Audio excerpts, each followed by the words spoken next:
Hello बच्चों, welcome to reference classes. हम पढ़ रहे थे यूनिट एंड डायमेंशंस और हमने कर लिया था डायमेंशन फार्मूला और जो इम्पोर्टेंट डायमेंशन फार्मूला कैसे निकाला जाता है या कैसे किया जाता है। आज हम सीखेंगे कि इन डायमेंशंस का यूज़ क्या है। तो इसके यूजेस में जो सबसे पहला है उसको हम कहते हैं principal of homogeneity. Principal of homogeneity.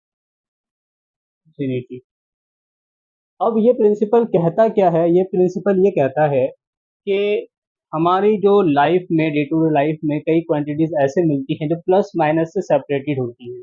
जैसे कि आपने इक्वेशन पढ़ा होगा कि x is equal to u t plus 3/2 a t square. पढ़ा है नहीं पढ़ा है पता नहीं, का कुछ जैसा जाना पहचाना सा दिख रहा है हमें।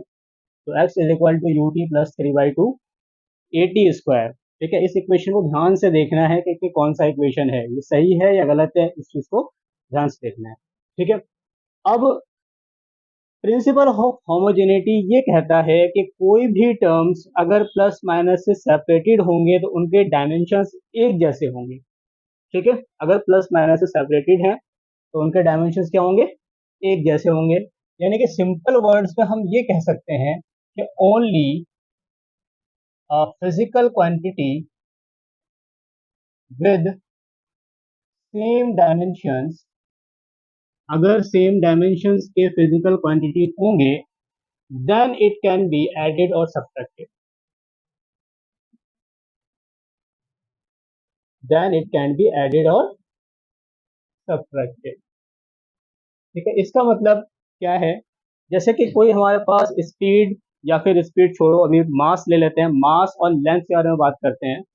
तो अगर मैंने कहा कि एग्जाम्पल कि मेरे पास कोई भी मास, जैसे कि मैं सब्जी लेने गया, मैंने कहा 10 किलो आलू या 5 किलो आलू दे दिया जाए मुझे। ठीक है, और किसी और कपड़े की दुकान में गया, उसने कहा कि मुझे 2 मीटर कपड़ा दे दो, तो उसने 2 मीटर कपड़ा ले लिया, कोई चीज था।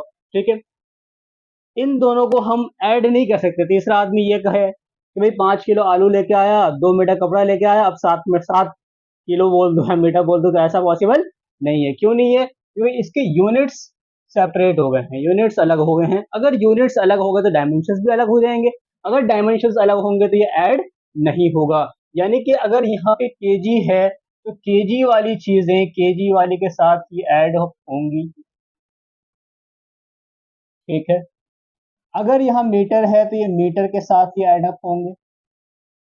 ठीक है, केजी और मीटर, अगर केजी और मीटर को ऐड करने बैठे तो ये ऐड नहीं होगा, ये सेपरेट ही रहेगा। तो दो क्वांटिटी चाहे सब्ट्रैक्ट करना हो चाहे ऐड करना हो, उनकी जो डायमेंशंस हैं वो सिमिलर होना चाहिए, सेम होना चाहिए। सिमिलर भी नहीं, क्या होना चाहिए? सेम होना चाहिए।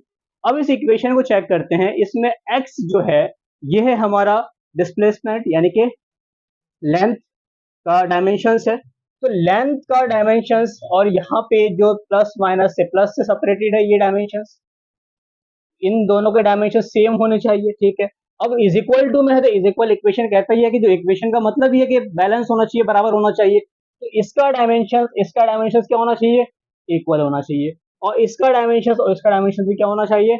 इक्वल होना चाहिए। तो अब हम चेक करते हैं कि ये फॉर्मूला डायमेंशनली करेक्ट है या इनकरेक्ट है। चेक करते हैं। तो एक्स का जो डायमेंशन है ये है हमारा लेंथ का डायमेंशन, यानी कि एल।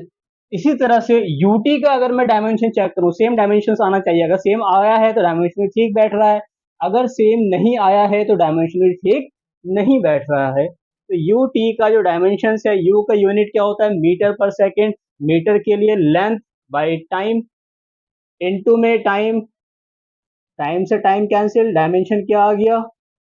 लेंथ आ गया। ठीक है भाई, ये दोनों क्या है? आपस में डायमेंशनली बराबर है। अब इसको भी चेक करते हैं क्या ये दोनों आपस में डायमेंशनली या इनके साथ डायमेंशनली बराबर है या नहीं है। तो इसको चेक करने के लिए अब चेक करते हैं, इसको बिठाते हैं।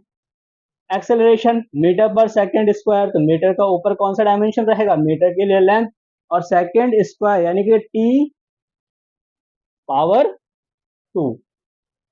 ठीक है, ए टी स्क्वायर भी है यहाँ पे, तो इनटू में टाइम का square.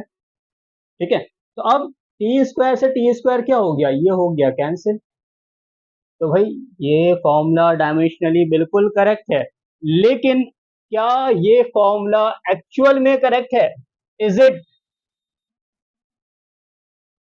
Actually correct? Is it actually correct? ये असल में करेक्ट है कि नहीं है? चेक करते हैं। डायमेंशनली करेक्ट है, ठीक है, क्योंकि यहाँ पे डायमेंशन सारे क्या आ गए, मैच हो गया। तो हम यहाँ पे लिख देते हैं कि दिस फॉर्मूला या this equation is dimensionally correct. ये इक्वेशन क्या है, डायमेंशनली करेक्ट है। लेकिन आपको याद होगा कि एक्चुअल जो फॉर्मूला है हमारा वो ये होता है कि x is equal to u t plus half a t square. 3/2 नहीं होता है, 1/2 होता है, हाफ। ये एक्चुअल है, ये एक्चुअल नहीं है, ठीक। लेकिन डायमेंशनली ये प्रूफ हो गया, तो डायमेंशन तो उसकी भी सेम है, ये भी क्या हो जाएगा, सही हो जाएगा। इसका मतलब ये हुआ कि कोई फॉर्मूला अगर डायमेंशनली करेक्ट है तो वो जरूरी नहीं है कि वो फॉर्मूला सही होगा, और यही इसकी लिमिटेशंस में आ जाती हैं, वो हम लिखेंगे अभी। ठीक है, तो दिस फॉर्मूला या equation is dimensionally correct, but it is not actually correct. Actually correct नहीं है, बहुत इंपॉर्टेंट चीज कि डायमेंशनली ये करेक्ट है लेकिन एक्चुअली करेक्ट नहीं है। इसका मतलब ये है कि कोई फॉर्मूला अगर डायमेंशनली करेक्ट है तो वो जरूरी नहीं है कि वो हमेशा सही होगा। लेकिन अगर कोई इक्वेशन, कोई चीज मैं कहता हूँ कि बिल्कुल सही है, तो इसका मतलब डायमेंशनली करेक्ट तो रहेगा, तभी तो सही है वो चीज। ठीक है, यानी कि इस मेथड का जो लिमिटेशन है वो क्या है उसको देखते हैं। इस मेथड का लिमिटेशंस ये है कि it does not account the constant. जो मैग्नीट्यूड, जो यूनिट लेस या डायमेंशन लेस कांस्टेंट है, उसको अकाउंट में नहीं लेता। It does not account the dimension less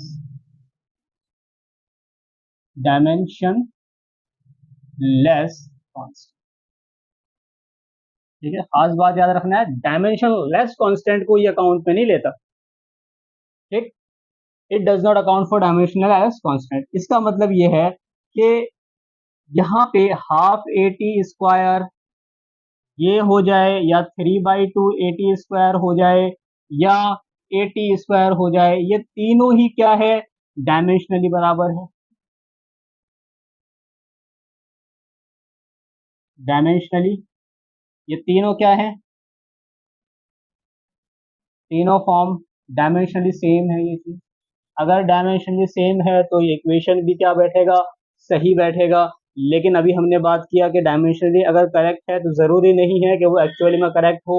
अगर एक्चुअल में करेक्ट है तो मतलब डायमेंशनली करेक्ट वो होगा ही होगा। इतने को उतार लें।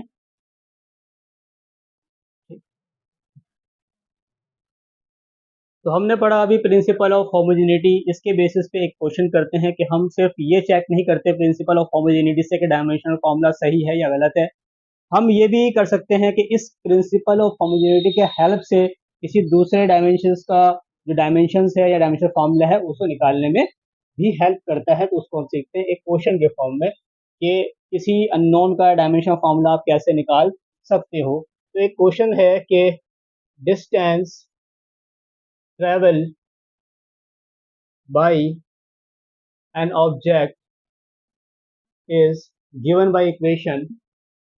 एक इक्वेशन से दिया गया है, और जो इक्वेशन डिपेंड करता है टाइम पे, यानी कि ये इक्वेशन कुछ इस टाइप का है कि x is equal to a plus b t plus c t square plus d cube. तो इक्वेशन ये है कि x is equal to a plus b t plus c t square plus d t square, यानी कि time पे depend कर रहा है। बी पे लीनियर डिपेंडेंसी है, क्वाड्रेटिक है, क्यूबिक है। तो इसका हमें क्या निकालना है?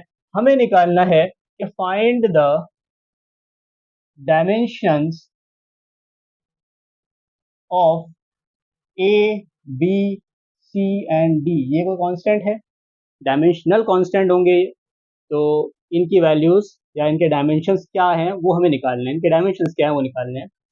तो अभी हमने बात किया था कि जो सिमिलर क्वांटिटी है वही ऐड हो सकता है, या जो सिमिलर क्वांटिटी है वही इक्वेट किया जा सकता है। यानी कि x और a अगर ये इक्वेशन में है और साथ में कोई नहीं है, इसका मतलब क्या है कि डायमेंशंस ऑफ x जो है वो बराबर होगा a के।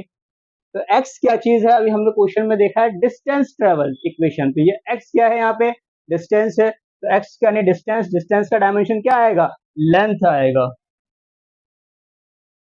तो a का डायमेंशन भी क्या हो जाएगा? लेंथ हो जाएगा। यहां से हमने सीखा कि डायमेंशंस ऑफ a जो है ये L1 है। कितना है?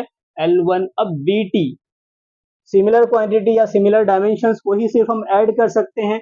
तो ए पे अगर bt को ऐड किया गया है तो इसका मतलब bt का डायमेंशन भी क्या होगा? L होगा। तो जो bt का डायमेंशंस है ये भी क्या होगा? L होगा। लेकिन मुझे bt का डायमेंशंस नहीं चाहिए, मुझे चाहिए b का डायमेंशन। तो टाइम को मैं डिवाइड में लेके चला जाऊंगा नीचे। तो L बाई टी। टी का डायमेंशंस क्या होता है? टी का डायमेंशंस होता है कैपिटल टी। तो कैपिटल टी नीचे है, ऊपर चला के जाके टी माइनस वन। तो बी के डायमेंशन क्या हो गए? L T minus one. Similarly हम इसे देखते हैं कि अगर बी टी जो है वो एल है तो इस पे ऐड किया गया है सी टी स्क्वायर, मतलब सी टी स्क्वायर का डायमेंशन भी क्या होना चाहिए? एल होना चाहिए। तो c t square is equal to L dimension इसका होगा। ठीक, डायमेंशन किसका निकालना है? सी का निकालना है। टाइम को डिवाइड में भेजो तो एल बाई टी, टी का डायमेंशन टी स्क्वायर। तो C is equal to L minus हो गया। इसी तरह से सी में निकाल सकते हैं कि d t cube is equal to L का डायमेंशन, यानी कि d is equal to L by T minus three, यानी कि d is equal to L T minus three. क्या ये डायमेंशंस डी का आ गया? तो हम प्रिंसिपल ऑफ होमोजेनिटी से अननोन के डायमेंशंस भी निकाल सकते हैं। ये पता होना चाहिए कि सिमिलर क्वांटिटी को ही, यानी सिमिलर डायमेंशन वाले क्वांटिटी को ही ऐड किया जा सकता है, या सब्ट्रैक्ट किया जा सकता है, या इक्वेट किया जा सकता है। और यही हमारा आज का टॉपिक था, प्रिंसिपल ऑफ होमोजेनिटी। जिन्होंने चैप्टर्स स्टार्ट नहीं किया है वो प्लेलिस्ट पे जाएं और पूरे लेक्चर्स को देखें, कंसेप्ट को सीखें। Thank you for watching.